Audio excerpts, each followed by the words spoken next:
Pop-ups. Love them or hate them, they work. But are they actually helping your store grow? Or are they secretly turning customers away? Today I'm answering the top 6 questions e-commerce store owners ask me about pop-ups. And at the end, I'll show you the strangest, most ridiculous pop-up on the internet. Trust me, you won't believe this one exists.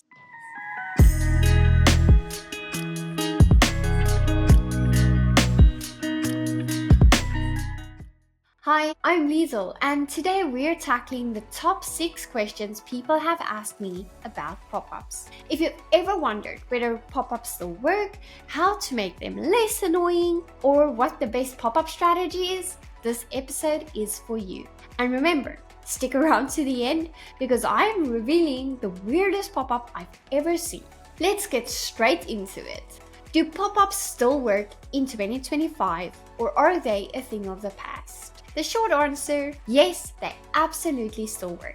In fact, according to recent industry data, well-designed pop-ups can convert anywhere from 3 to 11% of visitors. And I've personally seen some e-commerce brands hit double that when they dial in the right strategy. But here's the catch. What worked 5 years ago won't work today. Customers are smarter, more impatient, and more selective about what they engage with.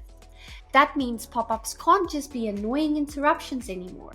They need to feel seamless, relevant, and actually valuable to the person seeing them. So if you're still using an old school sign up for my newsletter pop-up that appears the second someone lands on your site, it might not be working as well as it used to.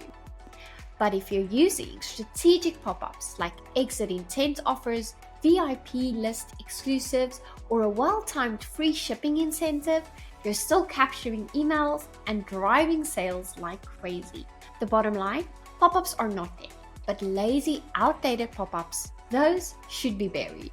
That said, just because pop-ups work doesn't mean every pop-up is a good one.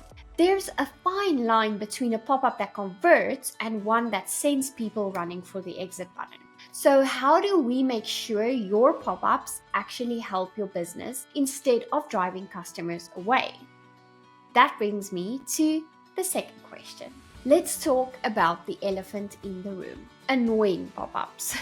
We've all been there. You land on a website and bam, a giant pop-up appears before you've even had a chance to look around. You close it and oh wait, it shows up again 10 seconds later. Cue instant frustration for your customer. So how do we make sure our pop-ups aren't driving people away? Here are 3 simple rules to follow.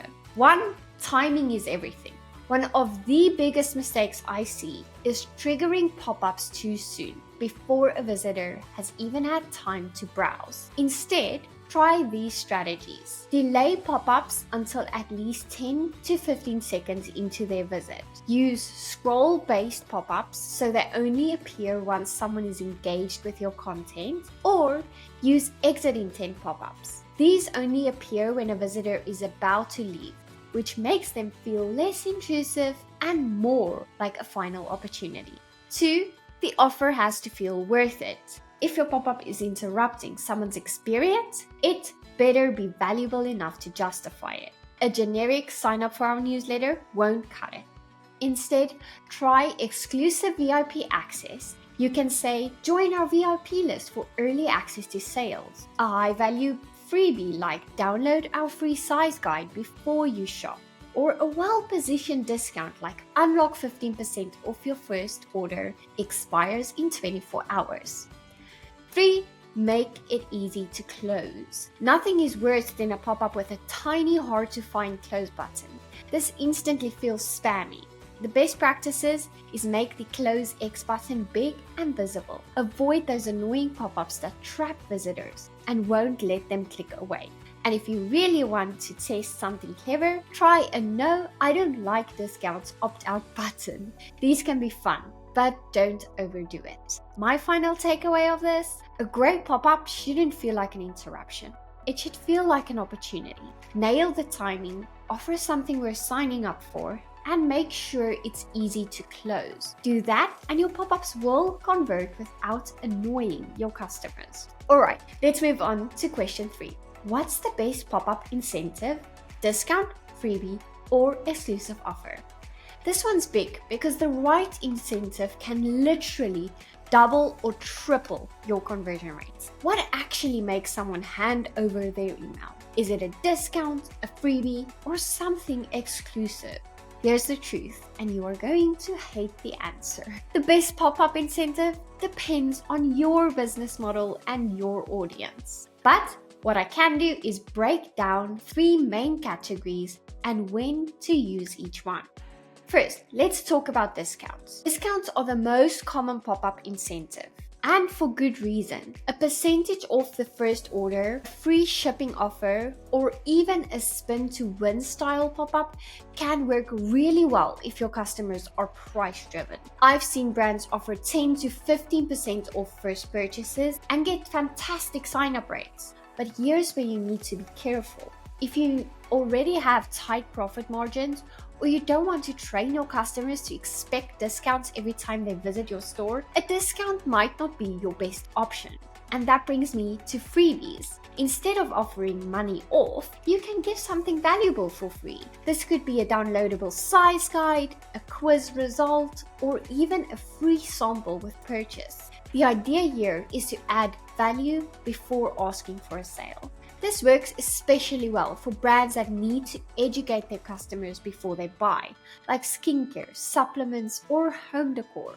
If you sell products where people need a little guidance to choose the right one, a free resource might convert better than a simple discount. And finally, here's the VIP approach. Some customers don't need a discount or a freebie, they just want in. If you have an engaged audience, you can offer exclusive access instead. Think early access to sales, VIP-only product launches, or a loyalty program where members get special perks. This strategy works really well for boutique fashion brands, subscription boxes, and high-end e-commerce stores where the brand itself is a big part of the appeal. And if your customers already love your brand, they'll sign up just to be part of the inner circle. So, how do you decide which incentive is best? Ask yourself, what motivates my customers the most? If they're price sensitive, a discount might be the way to go. If they need more trust or education before buying, offer a freebie. And if they love exclusivity, make them feel like a VIP. The key is to make your pop-up feel exclusive, relevant, and time sensitive.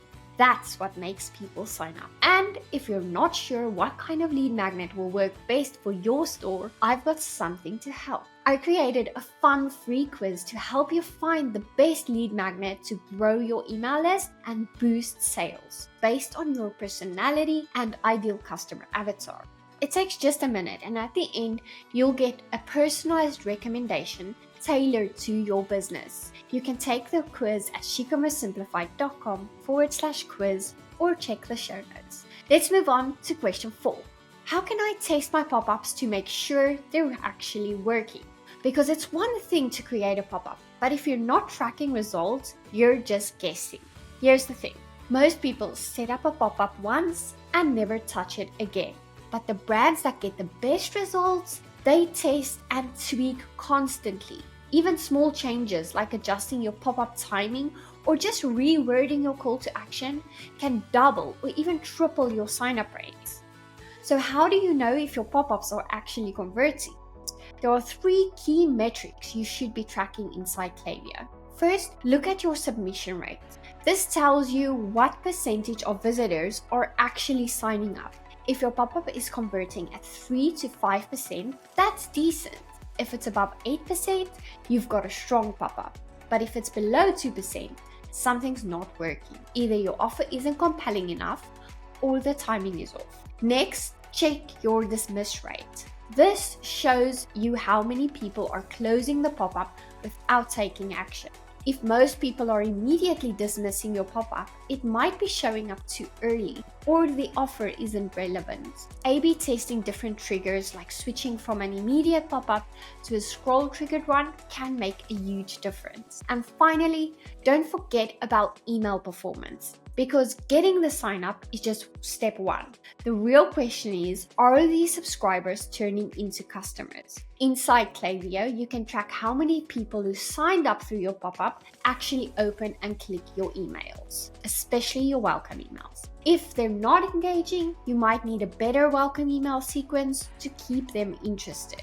So what's the best way to test? A/B testing. Klaviyo lets you run pop-up tests automatically, so you can compare things like different offers, do 10% off versus free shipping, different designs, big bold pop-ups versus subtle slide-ins, or different triggers, delayed pop-ups versus the exit intent pop-ups. And the best part, Klaviyo will automatically send more traffic to the better performing pop-up, so you're always optimizing. The takeaway here, never set and forget your pop-ups. Test one thing at a time, look at your data, and keep refining. Alright, let's move on to question number 5. Can pop-ups actually hurt my SEO?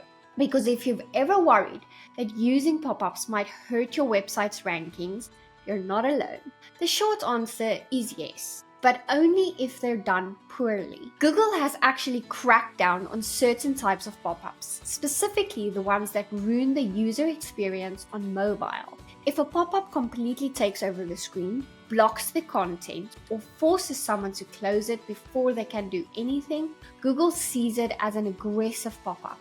And yes, that can hurt your rankings. But the good news, not all pop-ups are bad for SEO. If your pop-up is well designed and doesn't interfere with usability, you're totally fine. Here's how to use pop-ups without hurting your SEO. First, make sure your pop-ups don't block the entire page on mobile. Google's biggest issue with pop-ups that make it hard to access content.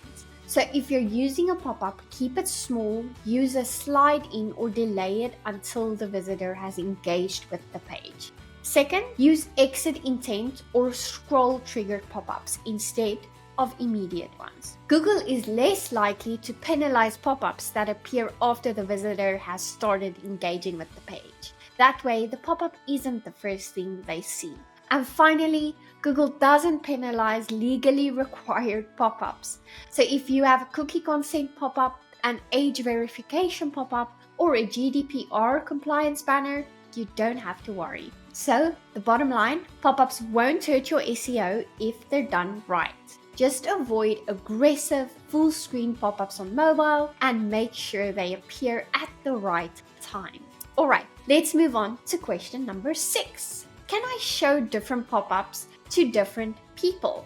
Because if you're showing the exact same pop-up to every visitor, you're probably leaving money on the table. Most e-commerce brands make one big mistake when it comes to pop-ups. They treat every visitor the same.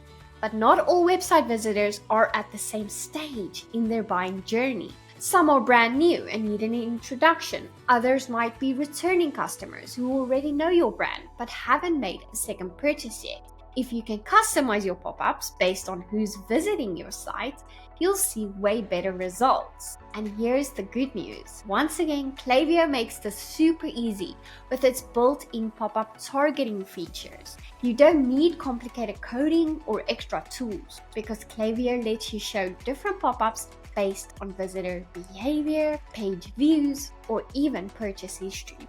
There are 3 simple ways to segment your pop-ups inside Klaviyo. First, you can target new versus returning visitors. If someone is on your site for the very first time, you might show them a welcome, get 10% off your first order pop-up.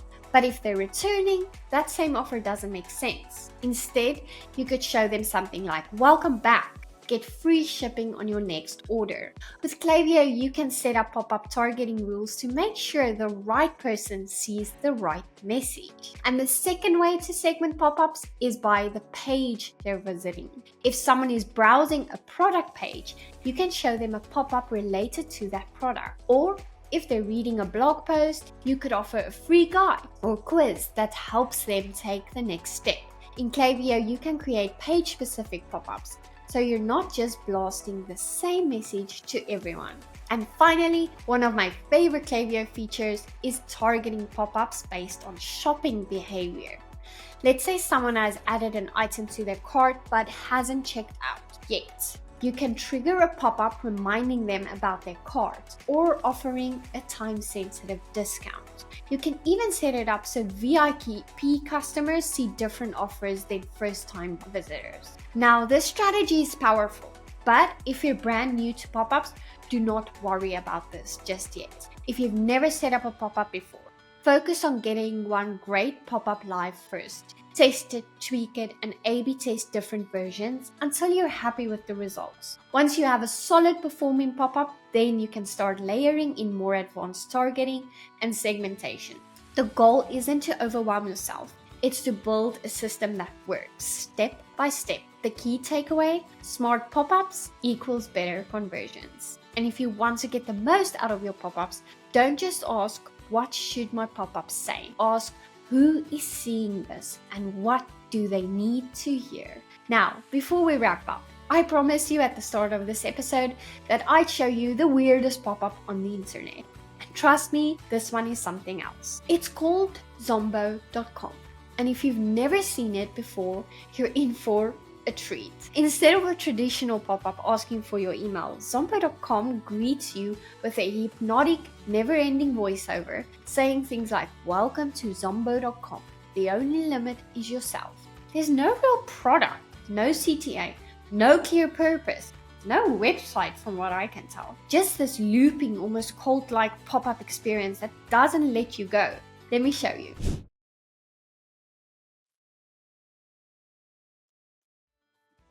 While it's hilarious, it's also a great lesson for us as e-commerce store owners.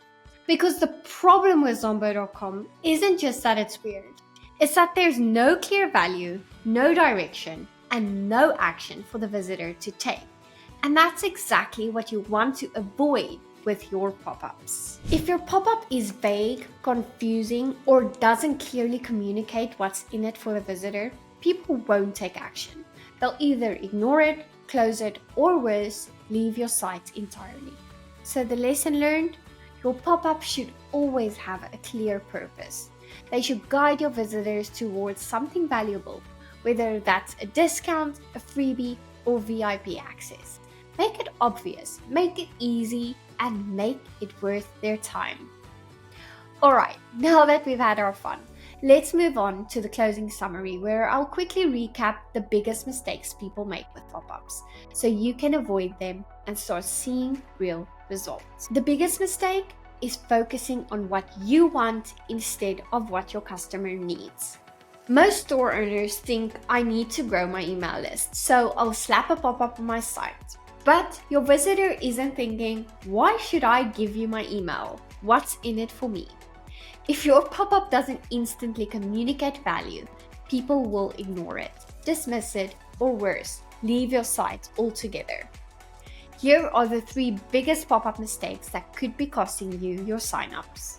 Mistake number 1 is the offer isn't compelling enough. A boring sign-up for our newsletter pop-up isn't going to cut it. People don't wake up thinking, I need another email in my inbox. They sign up because they want something in return. Make sure your pop-up clearly tells them what they'll get and why it will benefit them. If you're using a discount, say something like unlock 10% off your first order. It expires in 24 hours. If you're offering a freebie, be specific. Download our free size guide before you shop. And if you're using VIP access, make it feel exclusive. Be the first to shop our new collection, only for subscribers. Mistake number 2, bad timing. If your pop-up appears too soon, visitors will close it without even reading it. The best timing depends on your audience, but in most cases, a pop-up that appears immediately is too aggressive. A scroll-based or delayed pop-up gives visitors time to engage first, and an exit intent pop-up can help capture those about to leave. Mistake number 3, it's too hard to close. Nothing will frustrate a visitor more than a pop-up that traps them, whether it's a tiny hard to find close button or worse, a pop-up that reappears every time they navigate to a new page. Make sure your close button is large and visible. A pop-up should feel like an opportunity, not a roadblock. And at the end of the day, the best pop-ups match the visitor's intent. They offer something valuable, appear at the right time, and make it easy for people to take action. Now, if you're feeling stuck on what kind of pop-up incentive to offer, take my quiz.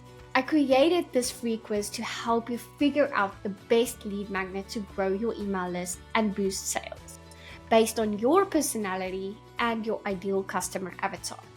It does take just a minute, and at the end, you'll get a personalized recommendation for your store with extremely valuable email content following the quiz. You can take the quiz right now at shecommercesimplified.com/quiz or check the link in the show notes. That's it for today. I hope this episode gave you some clarity on how to make your pop-ups actually work for your business. If you found this helpful, drop a comment below and tell me your biggest takeaway. I'd love to hear what you're testing. See you in the next episode. Happy emailing, friends.